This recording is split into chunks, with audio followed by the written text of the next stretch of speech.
بسم الله الرحمن الرحيم الحمد لله رب العالمين والصلاة والسلام على سيدنا محمد وعلى آله وصحبه ومن تبعهم بإحسان إلى يوم الدين أما بعد. So previously we saw the tafsir of Surah Al-Baqarah, the first page. We saw that Allah mentions about the mu'mineen and al-muttaqeen, those who have perfected their inward and outward aspect. And the next page we are going to see Allah mentions the sifat of the kafirin, the disbelievers, and the munafiqeen, the hypocrites. So one important thing before we begin, al-waqafatu tadabburiyah, these are pondering stops. So you would see that sometimes the verses are repeated and sometimes the verses are omitted, so you won't see some verses in the tafsir here. However, the authors of this concise tafsir have made it in such a way that on each page all these waqafatul tadabburiyah, the pondering stops, encompasses the meaning of what the ayat is trying to convey, the message, the main points. Okay, we could do more tadabbur on these verses, but what they are presenting here is the major thing that we should take away from these ayat. So Bismillah. The first waqaf, Khatamallahu ala qulubihim wa ala sam'ihim. Allah placed a seal over their hearts and over their hearings. So الذنوب إذا تتابعت على القلوب أغلقتها وإذا أغلقتها أتاها حينئذ الختم من قبل الله تعالى والطبع. Sins, when they come in succession upon the heart, what they do is that they lock it. When hearts are filled with sins, they are locked. وإذا أغلقتها أتاها حينئذ الختم من قبل الله تعالى والطبع. So when this happens, Allah will seal the heart. He will place a seal and stamp it. And what does this seal and stamp do? It is such that فلا يكون للإيمان إليها مسلك ولا للكفر عنها مخلص. Iman will not have a way to reach it, and kufr, disbelief, will not have an escape from the heart. So iman cannot go in, and disbelief cannot come out of it, because Allah has sealed it. فذلك هو الختم والطبع الذي ذكره في قوله تعالى ختم الله على قلوبهم وعلى سمعهم. So this is the seal and stamp that Allah mentions in this verse. السؤال, question, كيف يحصل الختم على القلب? How is a seal, the seal, placed upon the qalb? How does someone's heart become sealed? So when someone keeps sinning, what it does, it slowly, sins are seen as darkness, and ilm is seen as a nur, light. So when more and more darkness enters the heart, it expels the light that is within the heart, which is ilm. So we should try our best to stay away from sins. There are many harms of sins. For example, harm on yourself, the harm on your family, and harm on the community at large. And there are many examples, but I'm trying to keep this video short, so we'll skip that. The second waqaf, ختم الله على قلوبهم وعلى سمعهم وعلى أبصارهم غشاوة. And we have seen this verse now. وعلى أبصارهم غشاوة, and upon their sights a covering. ثم ذكر الموانع المانعة لهم من الإيمان. So then Allah mentions the hindering obstacles that prevents them from having belief. فقال, he says, ختم الله على قلوبهم وعلى سمعهم. Allah sealed their hearts and over their hearings. أي طبع عليها بطابع لا يدخلها الإيمان. He sealed it and stamped it in such a way that Iman does not enter their hearts. ولا ينفذ فيها, and it does not penetrate it. فَلَا يَعُونَ مَا يَنْفَعُهُمْ, and they do not see that which benefits them. وَلَا يَسْمَعُونَ مَا يُفِيدُهُمْ, they do not hear that which helps them, benefits them again. وَعَلَى أَبْصَارِهِمْ غِشَاوَةٌ, and upon over their sights is a covering. أي غشاء وغطاء وأكنة تمنعها عن النظر الذي ينفعهم. So all this which means a covering, a veil, which prevents them from seeing that which benefits them, which is Iman. They can't see the goodness in Islam.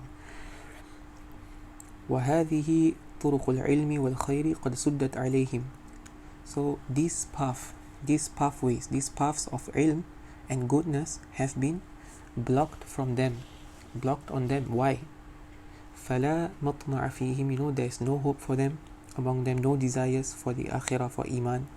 ولا خير يرجى عندهم, no goodness can be expected from them. وإنما منعوا ذلك وسدت عنهم أبواب الإيمان بسبب كفرهم وجحودهم.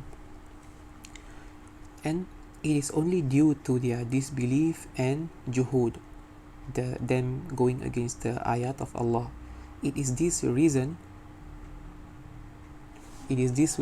which has prevented and placed a barrier on them from the doors of Iman being open to them, because of their kufur, disbelief, and their fighting against the ayat of Allah, going against it. السؤال: لماذا خصت هذه الأعضاء بالختم والتغشية? So why has these limbs, the sight, the basar, the sight, the hearing, and the qalb, why has this been mentioned, specifically mentioned, and why has the seal been placed upon them? Why? Because we know that these are the tools of understanding. These are the tools that Allah has given us for us to differentiate truth from falsehood, to differentiate haqq from batil.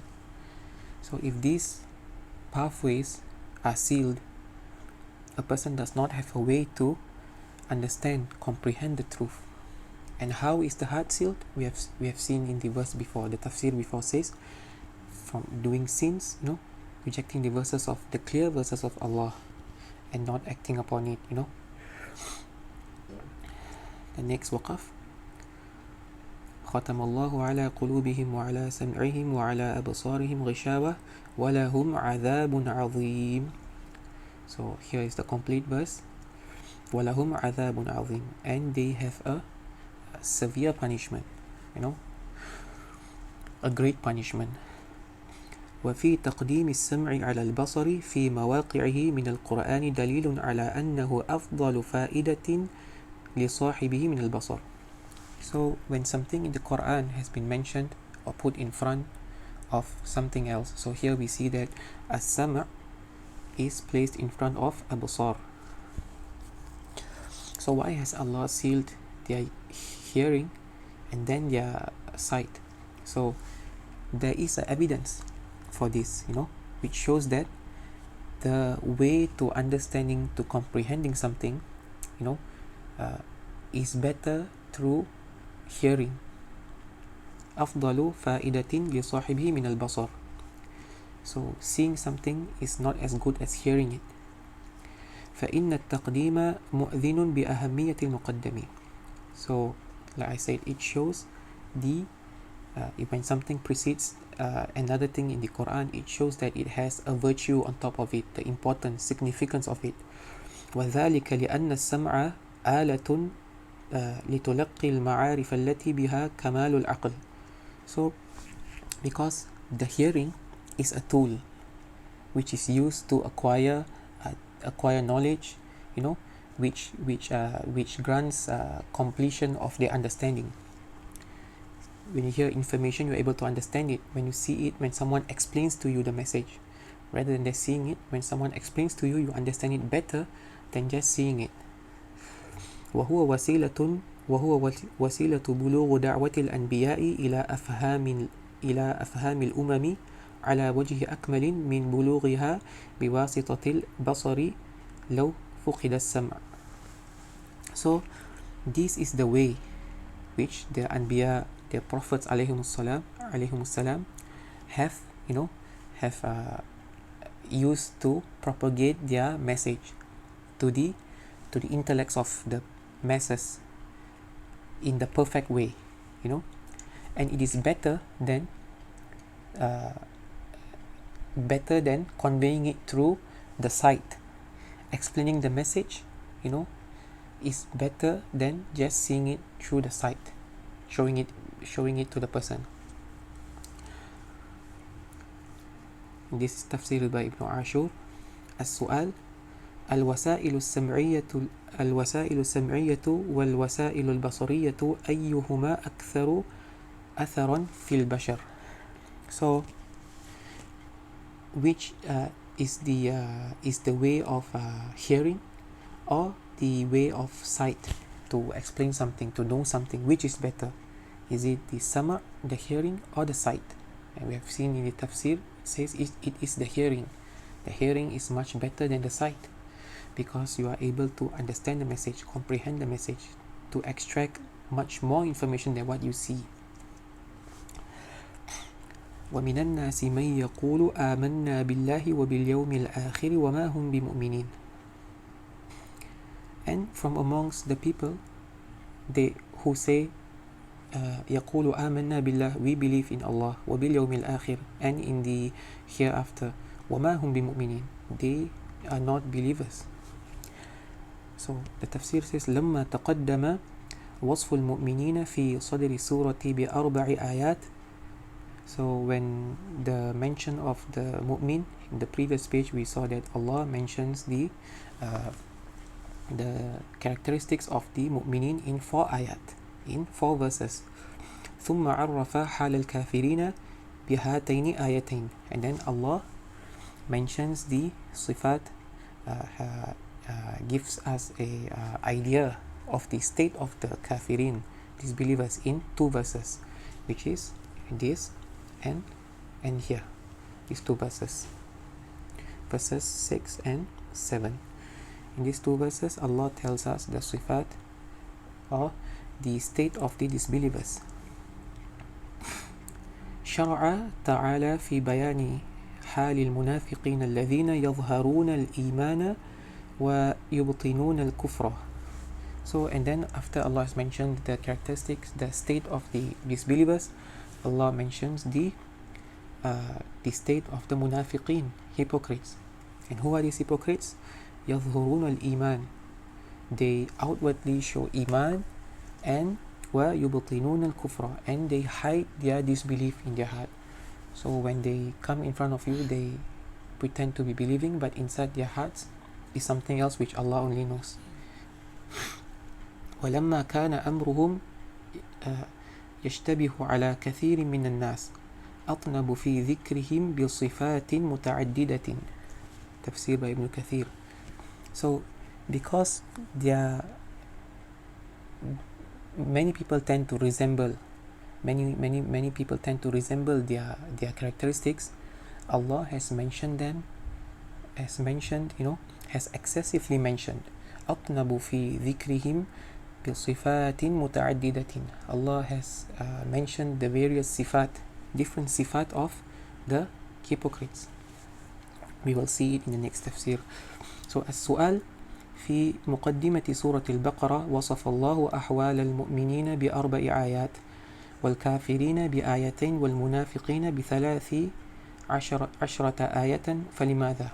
So like we said, in the start of Surah Al-Baqarah, Allah mentions the characteristics of the mu'minin, the states of mu'minin, in 4 verses, and then the state of the kafirin, the disbelievers, in 2 verses, and the state of the munafiqin, the hypocrites, in 13 verses.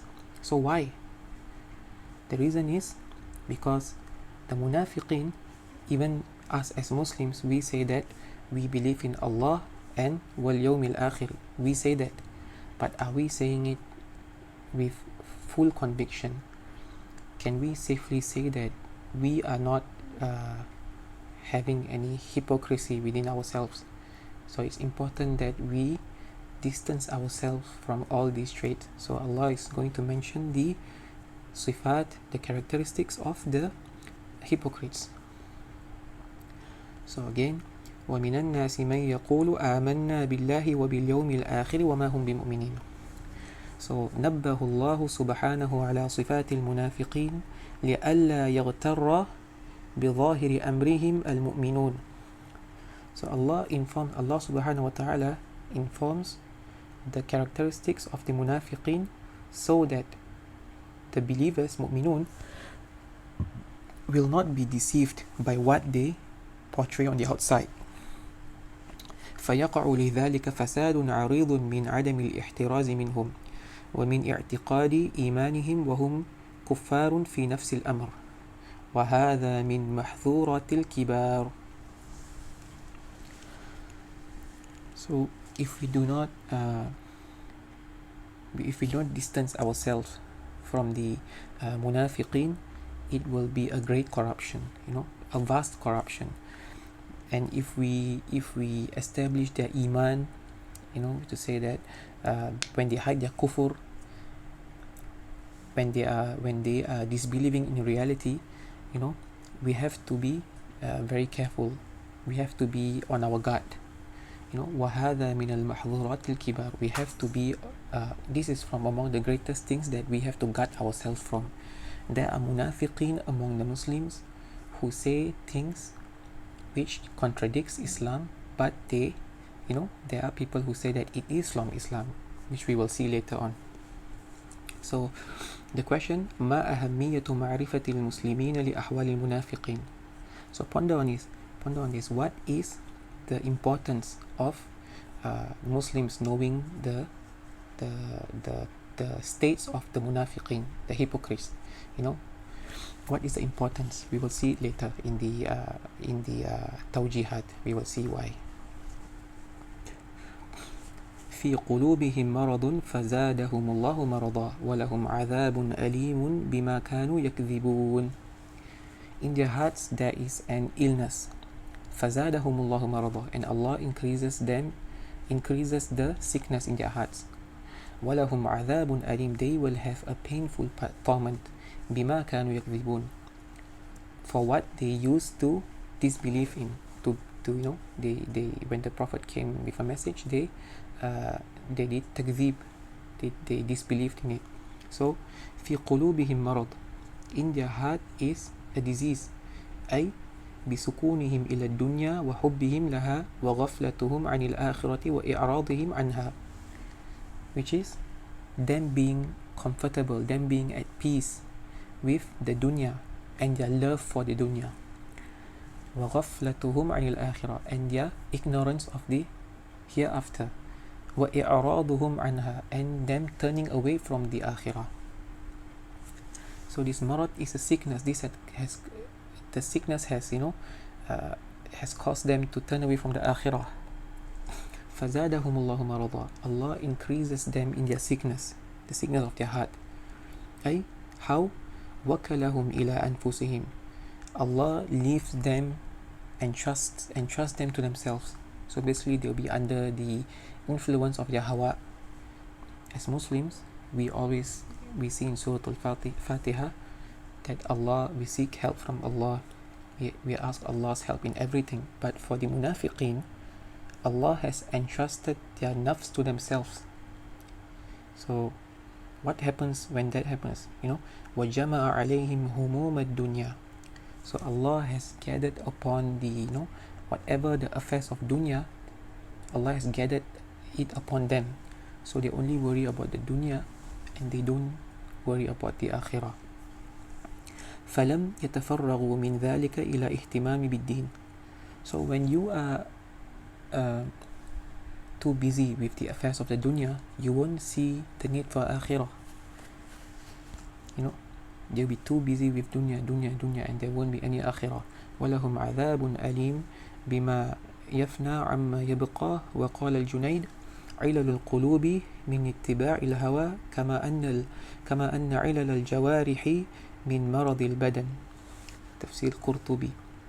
So Junaid, I think he's a scholar, who says the ilal of qulub, the malady or diseases, the sickness of the hearts, is from ittiba il hawa, from following the desires. If we follow our desires, we will eventually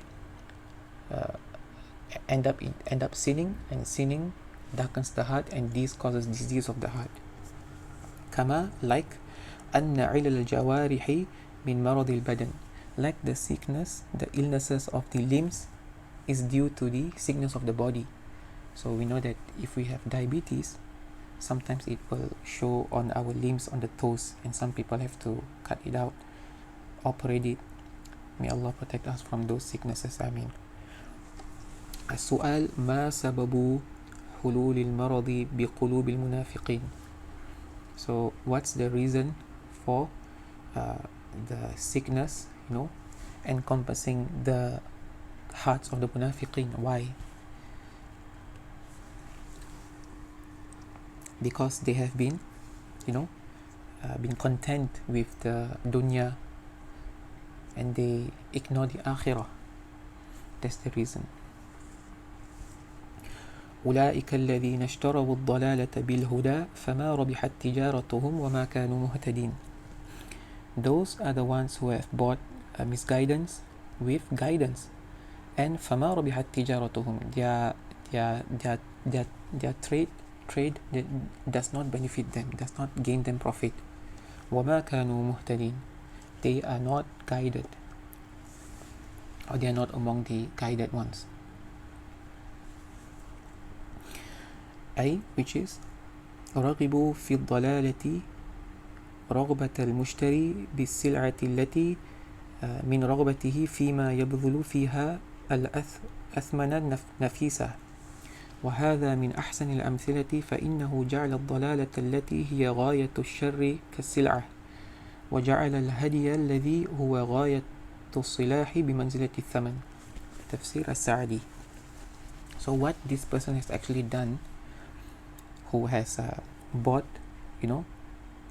misguidance with guidance, is like a buyer who desires to buy a particular commodity or item, so he's willing to pay a very high price for it. So this is one of the best likeness or examples to explain what they are doing, how they are, the munafiqeen, because it likens misguidance, which is the ultimate evil of evil, to an item. So Allah says, compares the misguidance as an item of purchase, and then the price is guidance. So what they do is they pay using the guidance to buy the misguidance, which is eventually leads them to evil. So this is their trade. So imagine, the Tafsir As-Sa'di, he continues to say in the Tafsir, if you read the Tafsir of Tafsir Sa'di, it says, is it logical that someone trades a dirham, someone trades a dirham with a dinar? You give a dirham in exchange for a silver coin, a gold coin in exchange for a silver coin. Does that make sense? You are at a loss. So imagine buying misguidance with guidance. What a loss is, what a great loss is that. So السؤال كيف تشتري الضلالة بالهدى. So كيف تشترى الضلالة بالهدى, how is misguidance bought? With guidance, and we have seen it. معاني الكلمات, meanings of the words. ختم الله, طبع الله, to seal it, basically طبع and ختم is to seal and stamp. غشاوة غطاء, which is a covering upon your heart, a veil. Maradun, which is shakkun, doubt, doubt and wanifaq, doubt and hypocrisy. This sickness has caused them to have doubts. This sickness is a form of doubt and hypocrisy in their hearts. يعمهون, which means يتحيرون ويعمون عن الرشد. يتحيرون is to be baffled, to be perplexed, to be confused. ويعمون عن الرشد, and they are blind from guidance. العمل بالآيات, so deeds based on the ayat. بين لمن حولك الخطورة والأكاذيب ممن يزعمون أنهم يدافعون عن الحقوق المرأة وهم يريدون تحرير الوصول إليها. So, as we seen in the previous ayat before, we have seen that. So here they are saying, how can we do amal based on this? You know, there are people who say that وَمِنَ النَّاسِ مَنْ يَقُولُ آمَنَّا بِاللَّهِ وَبِالْيَوْمِ الْآخِرِ وَمَا هُمْ بِمُؤْمِنِينَ. And then they say that وَإِذَا قِيلَ لَهُمْ لَا تُفْسِدُوا فِي الْأَرْضِ قَالُوا إِنَّمَا نَحْنُ مُصْلِحُونَ. When you tell them, you know, don't create fasad, don't create corruption on earth, they say that we are only, you know, we are good doers, well wishers. But so what we have to do is bayin, make it clear to those around us, to our family members, to our close ones, to our friends. You know, make it clear to them the dangers and lies of those who claim to defend the rights of women. We now have something called women rights, where they put forth women rights and say certain things which they say that they claim that they're protecting women rights, but in essence what they're trying to do is they're trying to free the pathway to get to our woman, which is the Muslim woman. You know, they say many things. That's a topic of discussion and another time, but we know what some people push an agenda to liberate the woman. We have the liberal movement, you know, so we have to make it clear to our Muslim folks that these people are among the munafiqeen. Ista'idh billahi min al-nifaq. Second, seek refuge in Allah from nifaq. وَمِنَ النَّاسِ مَنْ يَقُولُ آمَنَّا بِاللَّهِ وَبِالْيَوْمِ الْآخِرِ وَمَا هُمْ بِمُؤْمِنِينَ. From amongst the people, there are those who say we believe in Allah and the Akhirah. We also say that, we Muslims, we say the same thing, but are we free from hypocrisy? Are our hearts clean? So we always have to seek refuge in Allah from hypocrisy. The third, أُدْعُوا الْيَوْمَ بِأَنْ يَكْفِيَ اللَّهُ الْأُمَّةَ شَرَّ الْمُنَافِقِينَ. Make dua today to Allah that He suffices the ummah against the evil of the munafiqeen, those who wants to expose, those who want to bring Western ideologies into Islam, those who want to encourage all sorts of Western culture into Islam. وَإِذَا قِيلَ لَهُمْ لَا تُفْسِدُوا فِي الْأَرْضِ قَالُوا إِنَّمَا نَحْنُ مُصْلِحُونَ. It's like the ayat we saw before. You know, when we say don't create mischief on earth, don't try to reinterpret the Islamic text, don't say LGBT is okay and all this stuff. They say we are but well wishers. وَإِيَاذُ بِاللَّهِ مِنْ ذَلِكَ. التوجيهات. Tawjihat are directions, or what guidance can we take from it. So first one, المعصية قد تكون سببا بأن يختم الله على القلب فلا يستطيع الوصول إلى الحق. Sins, sometimes are the reason for Allah to place a seal upon the heart. You will find it hard, sometimes we may find it hard to read the Quran, to read one juz, but someone can read the Quran in one day, the whole Quran. Why? We should ask ourselves. It's our sin that's preventing us from being engaged with the Quran. So if we keep reading the Quran, clean our hearts from it, inshallah the truth will penetrate in our heart.